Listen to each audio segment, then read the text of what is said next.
My parents were only 16 when they had me, but I never knew them. They passed away soon after I was born, and I grew up with my grandma. And she was crazy.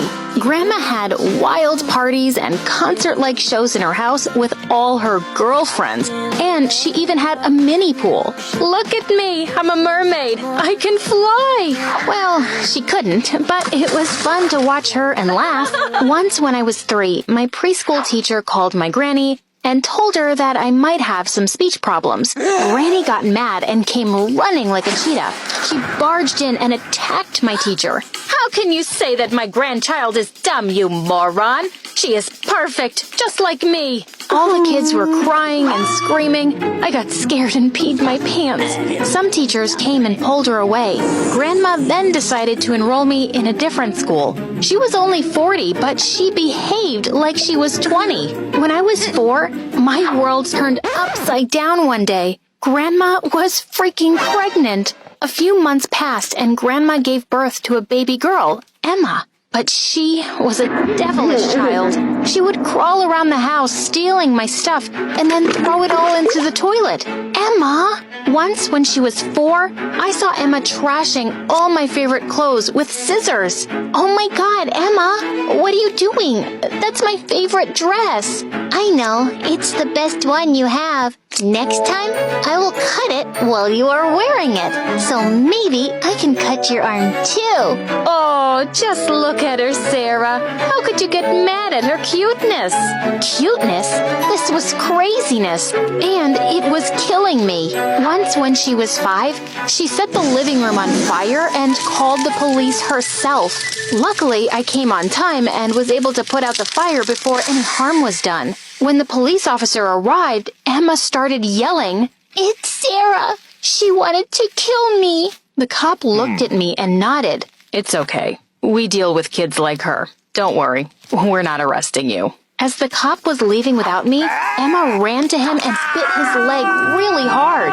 And when we tried to stop her, she scratched us with her devilish nails. Emma! She was crazier than Grandma herself, and the only escape I had from her was school. But soon, that happiness was also ruined when she joined the same school as mine. On the very first day, she told everyone that she was my aunt and other stupid stories about me. She pees in her sleep and eats her boogers.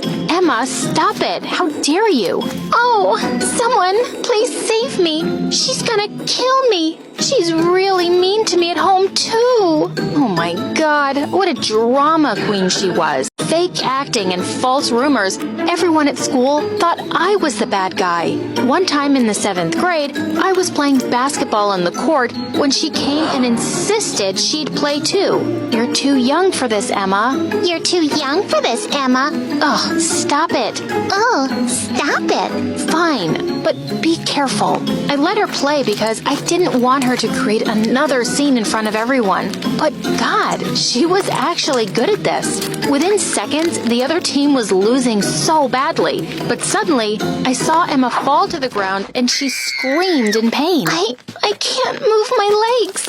I immediately called Grandma and we rushed her over to the doctor. He finally told us that Emma had some neurological issues and she would never walk properly again, let alone play. When Emma heard this terrible news, she burst into tears and Granny looked so sad. It just broke my heart.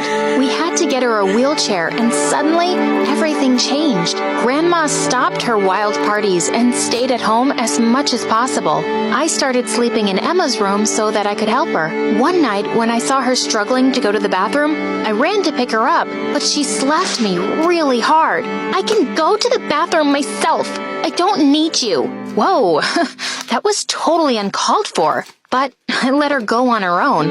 And then a few moments later, I could hear her crying inside, and I felt awful. But the very next morning, when I took the first bite of my food, I immediately spat it out. It tasted like dirt.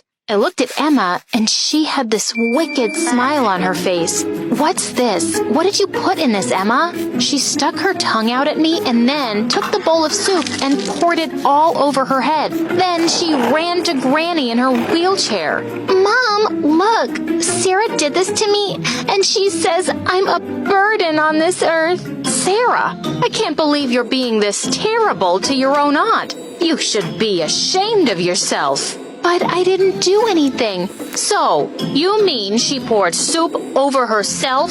Yes, she did. That's what she always does. At school and here, she always fakes everything to put the blame on me. That's enough, Sarah. I've had enough of your stories. Apologize to Emma right now. And then Emma burst into crocodile tears and hugged Granny. This was so wrong. Just because she had this problem didn't mean she could make my life hell now. I was so angry that I just stormed out of the house and went to get some ice cream. Just then, I received a text from Grandma's phone. "You're a Hayawan." Hayawan? What was that? But then, suddenly a girl who was standing next to me in line laughed. That person? I looked up to see... Oh my God. What? Sniper Wolf? OMG, I love your videos. I've been following you for so long. Why, thank you.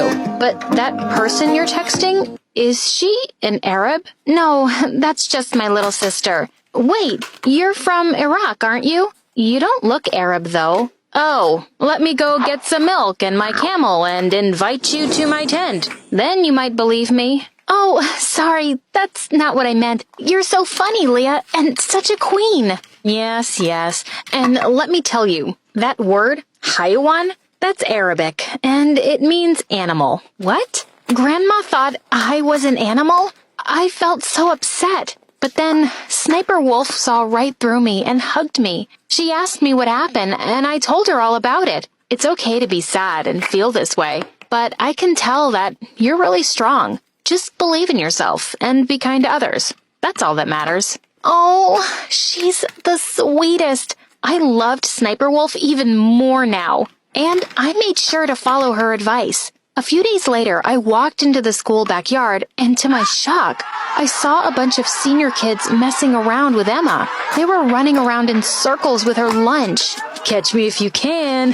Catch me if you can. Stop it. Give me back my lunch. My sister made it for me. OMG. These guys were so gonna get killed by me. I charged at them angrily. Give her the lunch back, you jerks. Ho ho ho, we're so scared. Are you gonna kill us with your cuteness?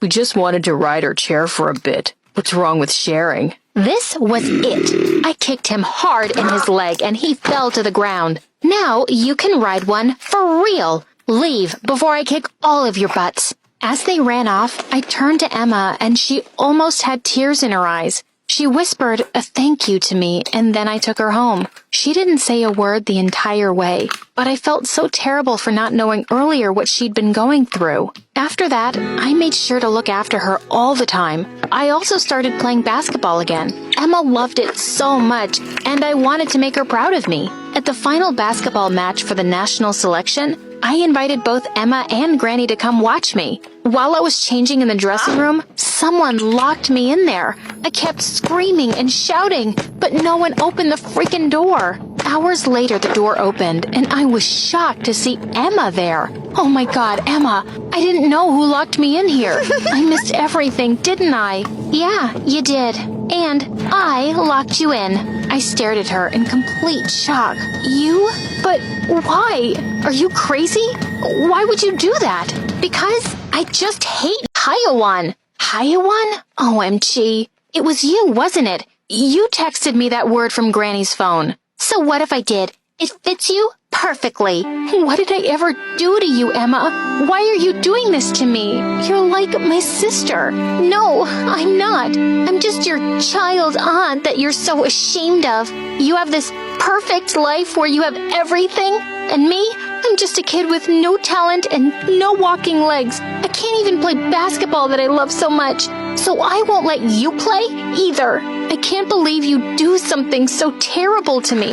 It was my dream. I thought you'd be proud to see me play, but now I see that you can't stand to see me happy. I stormed out of there and didn't talk to her for weeks. I was so angry and heartbroken. But soon, Emma's science fair came around, and Granny came down with the flu. I really didn't want to go, but I didn't want Emma to be alone either. So, reluctantly, I went. When I got there, I found Emma in tears. Her project was all broken, and all her team members were gone. Oh, God, Emma, what happened here? I accidentally crashed into the project model, and it broke. All my team members left me saying it was my fault. And now I don't know what to do anymore. It's only 2 hours until the judges come in. It's okay. Don't worry, Emma. I'm here for you. I'll help you fix it. I borrowed some tools from someone and helped Emma quickly build her project once again. When the judges arrived, they were amazed to see such an awesome working model that was built using all these random materials.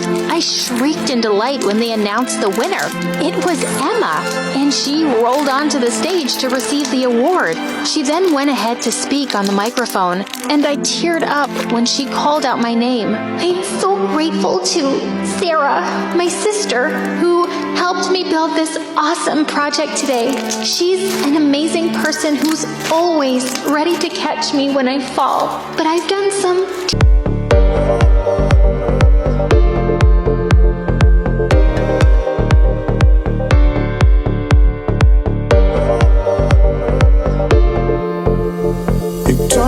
to wait, you know my name. Sunshine and rain, some things don't change. Thinking about the days we were young, girl. Innocent in our ways, we were dumb, girl.